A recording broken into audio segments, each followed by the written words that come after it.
Comme vous avez pu voir avec la vidéo de Juicy Fruit Sticks, on a juste sacré un coussin en bas d'une montagne d'un parc municipal pour que le monde se garoche dessus, se plante, mais au moins se promène et atterrisse dans une grosse gomme de Juicy Fruit Sticks.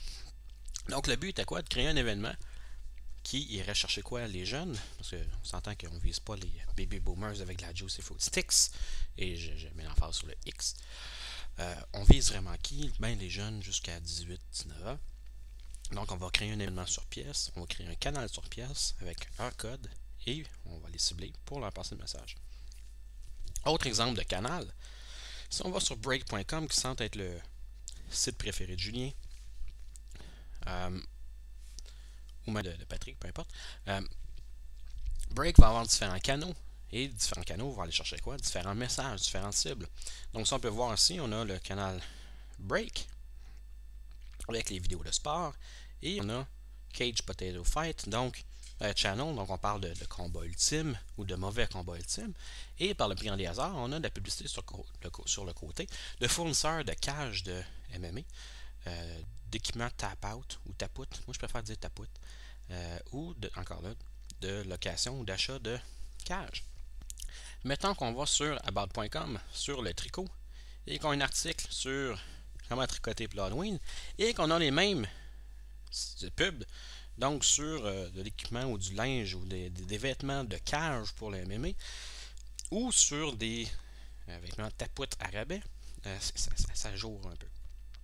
Là, tout est une question de canal.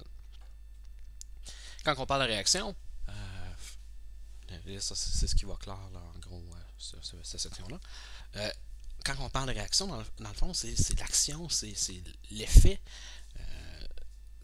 C'est l'effet désiré chez le récepteur et c'est ce qu'on va tenter de mesurer. Si vous ne citez qu'une seule chose de moi au cours de la session, ça va être ceci. On ne gère seulement ce que l'on peut mesurer. Partout ce que j'ai travaillé, on tente de gérer, on tente de mesurer ou on tente on va promouvoir ou on va aller chercher la connaissance, la reconnaissance de notre programme. On va aller chercher quoi? La sensibilisation à notre cause. Mais dans le fond, tu fais comment pour mesurer ta sensibilisation? Bon, ok, tu peux peut-être faire des sondages, mais en fait, tu peux jamais vraiment mesurer ce qui se passe dans la tête de quelqu'un d'autre. Donc, c'est difficile pour toi de gérer la sensibilisation, gérer la reconnaissance d'un organisme ou d'un événement. Tu vas aller chercher à la place, tu vas dire on veut augmenter la popularité, on va aller augmenter les dons. On ne veut pas augmenter la reconnaissance, parce qu'on ne peut pas le mesurer.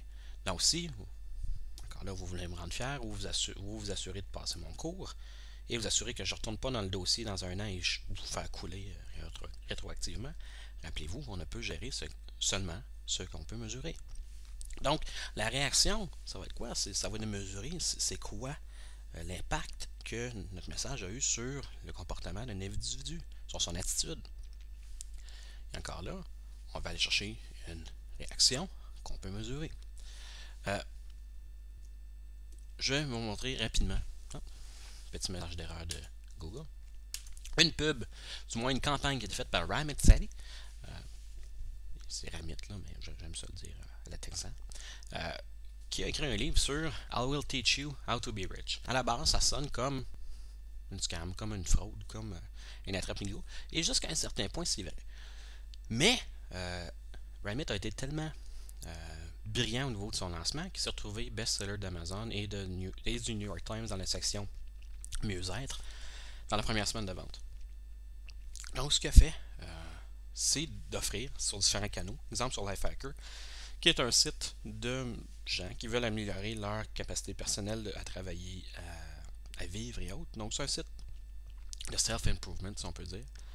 Donc, de rénovation d'âme. Et il a offert des entrevues exclusives et des extraits et surtout des concours disant aujourd'hui, si vous achetez mon livre et que vous avez un reçu de Barnes & Noble ou peu importe autre magasin que vous avez acheté en ligne, vous m'envoyez le reçu et à toutes les heures, je vais tirer 1000$ ou un iPod Touch ou 5000$ ou d'autres prix de la sorte.